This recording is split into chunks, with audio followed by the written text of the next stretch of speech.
ladies and gentlemen, and dear students.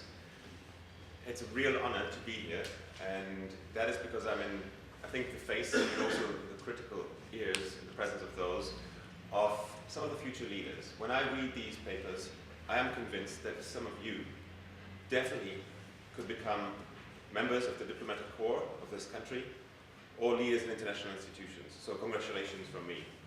And I do hope to welcome you as leaders. The statement, Russia and the Western community can be, and our partners, not enemies, is not in any way qualified. Because I think in this analysis of this relationship, we have to realize that, yes, we are partners, but we are partners with very different interests. You know, the CDU CSU in the German Bundestag are partners, but at times we do clash. So even if you have a very close political relationship, there may be conflicting interests. And I think that in our analysis, and that would be my question to you, in our analysis we have to ask the question, where do we reconcile these interests, but where do we have to face conflicting interests? And then we can address them or we cannot, but it is something I think that belongs to the analysis. My first remark.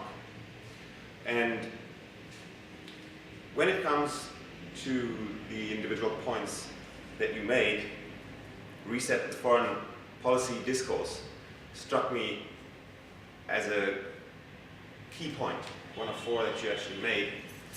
Resetting the discourse has happened. And here my question is, who are the actors that lead the discourse? Now that there has been a reset in the US-Russia relationship, what's the role of Europe? The question behind is that I do see a very different discourse between Europe and Russia as part of the modernization partnership. And I did see a very different and more blunt and direct discourse between the United States and Russia. I think we should take into account and differentiate here who is the actors that you want to call upon to change discourse at this point. Supporting civil society, you made this concrete suggestion of liberalizing the visa regime. In my view, we have to be very careful when we consider this option, and we have to see it within the framework of all the interests that govern the relationship. Because, to be frank and very realistic, this is the biggest, the greatest carrot that we still have when it comes to negotiations with Russia. So use this carrot wisely, and this would be a simple comment. I assume that this is something that did come up in your discussions, but I would appreciate a comment on that. When it comes to increasing security cooperation, I think we need only to point to Lisbon 2010 and the results that the reset of the relationship between Russia and the United States yielded there, but we need to build on that. And promoting economic integration, that is the key point, and I think you rightly made it the key point. So I'm in complete agreement here, and I think that Rostow, the summit that laid the foundation for the modernization partnership, really was a major step and does reflect the priorities that we have here and that you identified correctly. Well, I share my predecessor's admiration for the work of the students, and I am honored to have been invited here to read your presentations and to be part of this discussion. And so what I wanted to ask you specifically was, can you elaborate on how a trade relationship can cement rule of law, freedom of expression, and democratic accountability? Because I think there are arguments that are made that this was what we all hoped would happen with China, but it hasn't happened. So what makes you think that we can incorporate this in the relationship with Russia? And the second question I wanted to ask was, where exactly do you see Germany in this relationship? Does Germany have a special role inside the EU? Does Germany have a special role bilaterally? Or is this a sort of shared role that you see for the EU? So these are my 2 points. Thank you. Thank you very much for your comments and questions. Maybe I will address you first, your recent questions. Why should this human rights approach work with Russia when it didn't work with China? I think China has leapt forward in its economy much faster probably than Russia did, and Russia's economy is still focused on delivering cheap energy to, especially to Europe. So, and also the Russians know this cannot go on forever. So I think they already know there is a dire need to make changes to their economy, and I also think they know it cannot work within the system they have right now. So I think there is, I think they know that. I don't know what the current leadership there is thinking about how long it can go on, and how long they will steer this course, and what they think will happen after they leave. That's actually the problem. But I think that the potential for the rule of law, for a free market economy based on those principles, they are definitely given in Russia more than in China, with a completely different political system. What could be, or what's Germany's role in all this? I think Germany's biggest problem is a lack of a grand strategy. I think we don't really know what our interests are. And just to give one example, the latest shift in our energy policy with phasing out nuclear power quite fast raises a lot of problems also in regards to foreign relations, because firstly we import nuclear power from abroad now, so we let other countries do the dirty job. And to replace our nuclear power plants, we will need natural gas. And again, Russia is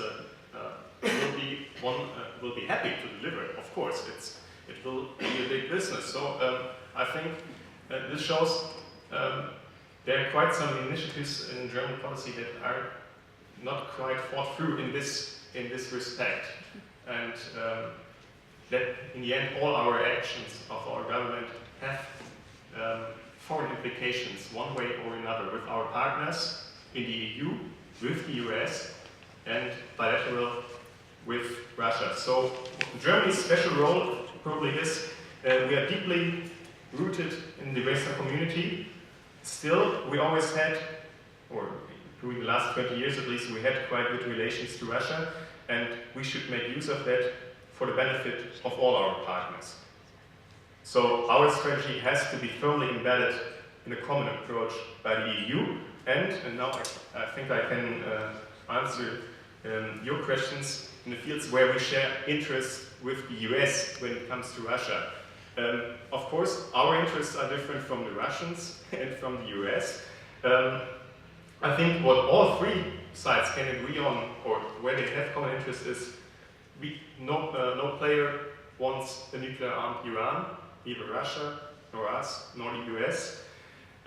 Central Asia is powder keg, and no one wants this. Not the US with its own interests there, neither us, and especially not Russia, which can only lose from an explosion there.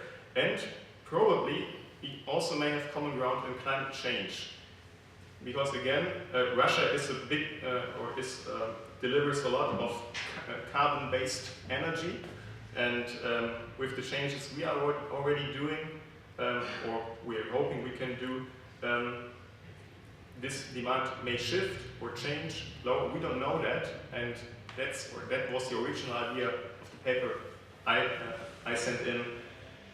We have to insulate against those trends, because we cannot look 20, 30, 40 years into the future.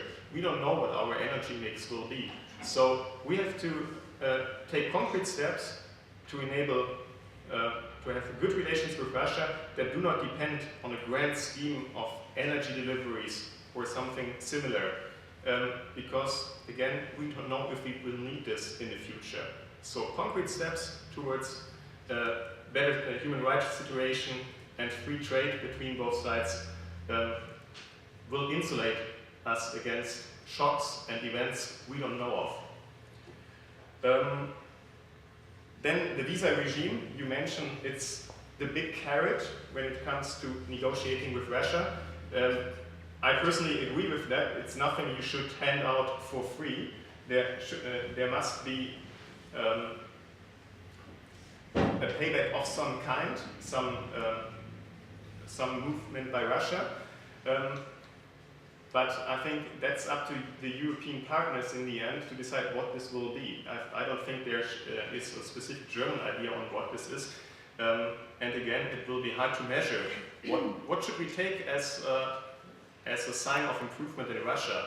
A free presidential election, for example, but again, you can hardly measure this, how free an election is and what are the criteria to be met to loosen up the visa regime. So actually, this aspect needs further thinking because it's one big issue where we can have a serious effect on the Western Russian relations.